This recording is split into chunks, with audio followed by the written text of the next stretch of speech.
I opened up my Threads app, and this is one of the first posts that I see. Portia Noor is a queer Black woman content creator. She's anti-racist. Her takes are always pretty much spot on. I follow her on both TikTok and here on Threads. And like I said, this is one of the first posts I see, and I'm like, I need to get to the bottom of this. She says, this person is a good example of what my friend Tony calls sleeper cell agent racists. They infiltrate the anti-racist spaces, self-identify as allies, but there's always a word or phrase that will set them off and activate them. And then we see exactly, without question, who they were. Now, who is Reiki the Bird? Let's look at the post that caused Portia to screenshot this and make this post. Reiki says, I have effing earned it over 45 years, little one. That little one was like, I have scars and arrest records to prove it. I am an ally and am sick and tired of these armchair quarterbacks spitting in our eyes at all the work we have put in. If we don't unite to throw off this dictatorship, we can look in the mirror and be proud of how we kicked everyone on our side in the teeth because of color, age, ability. Is that what you want? So I'm like, what is going on? Apparently, the conversation got started because of this Democratic woman being dragged out of this Idaho town hall, and nobody stopped it. Everybody was recording it, laughing at it, or whatnot. I will come back to this story in a little bit. Let's get back to the Threads post. This is the second screenshot that I saw that Portia posted about Reiki the Bird. She says, also, this person went directly into anti-Blackness because Reiki the Bird says, you're still not getting how your racism is effing you up, girl. She called her a girl.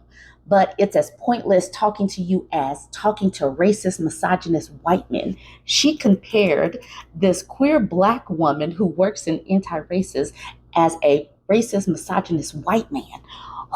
All right. White women bow down and cower to you, and that's still not enough. Well, let us know when you've worn yourself out, pissing all over allies. Then maybe we can kick the real and present enemy out.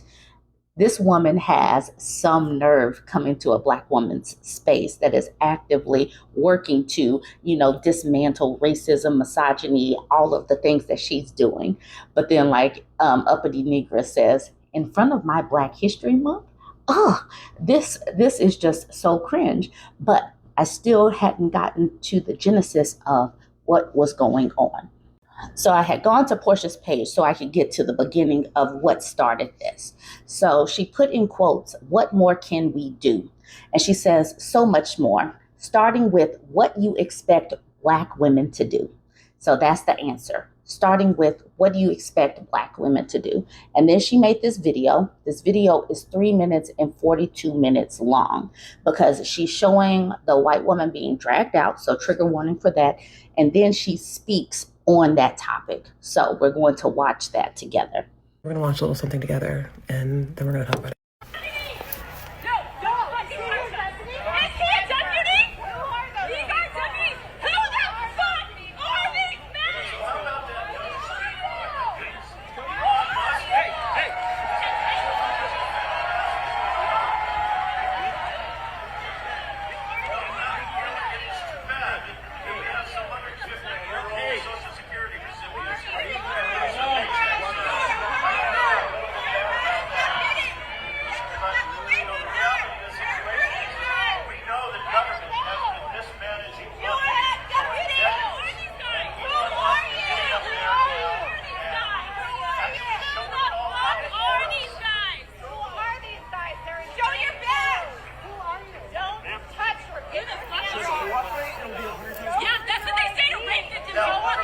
That clip is from what I believe to be a town hall meeting in Idaho, and the woman being dragged out is Dr. Teresa Bourne-Pohl. She had spoke up at the meeting, and the people on stage were mocking her and saying that she had to quit talking. She was exercising her right to free speech, and these men who did not appear to be law enforcement came and physically removed her from the meeting. And that clip's been circulating over the weekend, and so many people are outraged, as they should be. Nobody should be dragging somebody out, especially while people are sitting around laughing and watching it happen. And also, white women, I'm going to invite you to strongly take a breath here and listen to what I'm saying. Listen to what I'm saying and why I'm saying it before you get activated and upset at me. Be upset at what happened and also take into account what I'm going to say. In that scene, we saw men laughing. We saw men not laughing, but not doing anything. And we also saw white women who were back filming the scene, also not doing anything. They were yelling at the men, but they physically did not do anything to prevent that assault from happening to Dr. Borenpol. Before you get in your feelings saying, but they're women, what were they supposed to do? How were they supposed to exercise any type of pushback? These are strong men. Think about what you've expected from Black women. Think about what you've expected from Black women when you say, lead the charge, show us what to do, stand up for us, fight for us, be strong for us. The expectation is that we put our bodies, put ourselves into harm's way to protect the masses. And I'm saying this because if we think about how this likely would have gone if more white women would have gotten involved, if more white women would have created a barrier, stood strong to not allow that woman to be dragged out, it wouldn't have gotten that far. White men have no problem making an example out of one white woman. But to make an example out of a crowd of white women, even white men are smart enough to know the optics of that are terrible. I'm saying all of this to say is you all can do so much more than what you guys give yourselves credit for. You can do more than film what's happening. You can do more than shout and yell at people that are causing physical harm. You can do more. And if you think that you can't, then I want you to really think about why you expect other women to do it if you can't. While I wouldn't say that those white women were complicit in the violence that Dr. Borenpol faced with those men, I'm not going to say they were complicit, but I will say they were complacent. There was so much more that could have been done, and I need you all to believe that and exercise that. We're going to watch a little something together, and then we're going to talk about it. And now here is where Reiki the bird starts talking to Portia.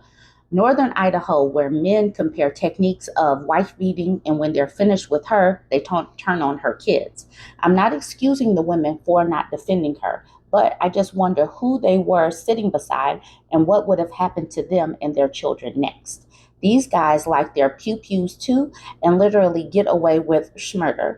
Always look at the context. What a room full of PTSD. Those thugs knew it. And so when they start talking, it's like there are excuses for why those white women were just sitting there smiling, laughing, not doing anything, recording. It's all because, the men are going to just probably turn on them next. So they have their reasons. But this is precisely why Black women are staying out of these things for right now. We're taking a step back because these women don't even take up for other women that look like them. And like Portia said, what do you expect of Black women? That's what you should be expecting of yourselves. But they don't expect that of themselves. They want us to be at the forefront of this movement because they want us to take the initial body blows, like when they put the pawns out or the minions out at the first, so that they can get cut down, wear down those people from the initial fighting. They want us on the front lines, but there's no us right now, and there's obviously not going to be a whole lot of us in an Idaho town hall. But this is where she started. So then Aisha Bari says to her, so who's going to do it then? We need to save ourselves and stop excusing this. We need to take the risk. No one is coming. And then Esoteric Geek Girl says to the same woman, Reiki, stop it. Stop making us helpless and weak. The women who have overcome DV are the strongest in the room. Stop making excuses for cowardly behavior. And then Reiki the Bird says, not that night. And then Portia says, yeah, because they chose not to be. Y'all believe in autonomy until it comes time to excuse why you don't do something. So then I'm going to come back to this question. What more can we do? She says so much more, starting with what you expect Black women to do. Because right now, as I see it, as I'm watching spaces, and as a Black woman, I see a lot of Black women spaces. Black women are sitting on our hands. We're sitting back. We're saying, Y'all go to the front of the line. Y'all put your bodies on the line. Y'all do it.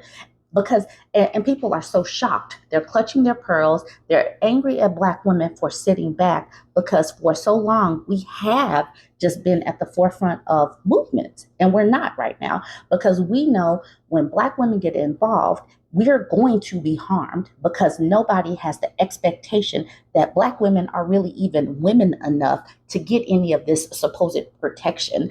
And on top of that, we're Black in a racist country. So we already know what's coming. So that's the reason why Black women are protecting our peace right now and say, y'all go ahead and try it. See what you can do. You handle some of this right now.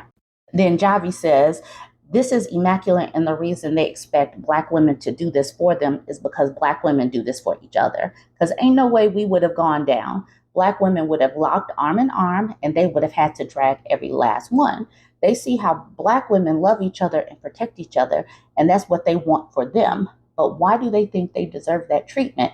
And then she uses this man putting on his earphones. It's like, absolutely not. I can't hear anything. Nope. I don't hear. That's what she is envisioning with using this little video. All right, so let's remember what Reiki the Bird says. She called her a little one, and she says, I have the scars and arrest records to prove it. And then Chef GT says, and thinking their arrest record and scars proves anything, and calling Black women armchair quarterbacks is the exact audacity I come to expect from anyone self-proclaiming being an ally. The solo artist says, that kills me. They say it like they got the lashings on their back, laughing my effing butt off. So there is that post, and because I had to get to the bottom of it. But now let's look at what happened. I'm sure by now we've all seen what went down. All right, so here's the woman. She's being dragged out of an Idaho town hall. Okay, so the security detail was plain clothes, and they pulled this woman for heckling legislators. And so it says, though the company that provided security for the event has been identified, town hall organizers and Kootenai County Sheriff Bob Norris have claimed no knowledge of the security personnel or who hired them. The police chief Lee White confirmed Sunday that the men who dragged Teresa Borenpaul from the meeting worked for the private security firm Lear Asset Management. Reached by phone on Saturday and Sunday, the firm's owner, a Hayden resident, Paul Truitt, declined to comment. So here's the woman, Teresa, speaking. Nobody was telling people cheering to stop cheering, but anytime there was a negative reaction, we were scolded. I felt comfortable expressing displeasure because people were openly expressing their appreciation for the legislators there. Warren Paul said the turning point came when Representative Ron Medev, a Republican, spoke about how he helps to take care of Idaho's public lands as co-chair. I screamed out of turn, admittedly, Bill Hart stole timber from public land. Warren Paul said, that's when they seized on me. So she was expressing herself. She was expressing displeasure. It was negative. And then they decided to drag her out. It was definitely crazy watching this woman being manhandled, but she was made an example, and it makes other women sit back and be quiet because they know what could happen if they are to speak out of turn when a man is speaking. Anyways, let me know what you think about all of this. Join the conversation, like, comment, and share. Patricia Deanna also spoke about the situation in Idaho. She says, why Black women won't be on the front lines for this one. She says, y'all love to scream feminine rage online, but in real life, silence. A little hair tuck, a polite glance at the floor. Where was the rage when one of your own got snatched up at that town hall? And here's the little hair tuck that she was talking about. This woman was videotaping, put her hair behind her ear, and just kept on recording. All of these women sitting up here just recording, and that's it. She continues with, see, Black women already know how this story goes. We fight, we bleed, we win. Then y'all rewrite history like we were never there. This time, nah, y'all got it. Y'all had so much to say during Black Lives Matter, telling us how to protest the right way. But now that it's your turn, y'all are given Handmaid's Tale extras, waiting for someone else to save you. And so now is the time for that rage, instead of the performative rage, but wearing a blue bracelet and putting on a pink P word hat or whatnot. The rage should have been jumping in to protect that woman, but so many women were sitting on their hands. She continues with, let's be real, when forced to choose between your whiteness and your womanhood, y'all pick whiteness every single time. So why would we risk our bodies for people who wouldn't even vote to protect theirs? And don't jump into the comments being all aggrieved. I know not all. I know not all. I get that. But way too many, way too many. And it was enough that it could have shifted the balance. So let's be real about that, because white women do have the numbers to have shifted the balance. So do not jump into the comments and feel aggrieved, because those women in Idaho does go Republican, and Idaho is seeing women's rights stripped, but those women still chose to vote for whiteness versus protecting women. So no, not all. No, I know. All right, she says, and don't think we haven't noticed the selective activism. I write about patriarchy. I write about capitalism. I write about racism. So go on, Katniss Everdeen, lead the rebellion. We'll be over here sipping tea, watching and taking notes. Hashtag good luck. Black women are tired. And we do get written out of history. We get written out of history because we're not woman enough, because we're not white women. We get written out of history because we're not Black enough, because Black men are typically the ones that get the achievement. So that's one of the reasons why Black women are sitting down and letting other people handle it this go round. Sheila says, honestly, it's in white women's best interest if Black women do not jump in. The violence will come sooner when Black women join. White men are less likely to attack white women, and violence towards women is causing shock and anger.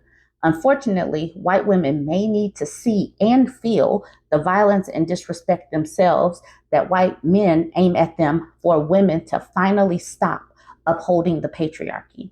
It is shocking. What we're seeing is shocking. And, sometimes people do have to see it and feel it and touch it and all of that for them to do something differently next time. When are we going to break the patriarchy is going to depend on women getting on code. That's what it's going to take. Quam says, the internal misogyny of Republican white women is very strong. It's really hard to break free from generational brainwashing. Maybe it's the videos. Maybe it's the actual violence towards women that look like them. Maybe that will be what it takes to wake these women up, that our rights are simply being taken away and that women are under attack. I don't know. Some of us are fully awake and in tune with what is going on. And some women will have to be shaken awake, I guess. I don't know. This is the last Threads post I'm going to share. It's not about that white woman being dragged away in Idaho. It's a white woman raging, but she's raging at a Black woman. It's like they do rage. They know how to rage, but not necessarily at the right things.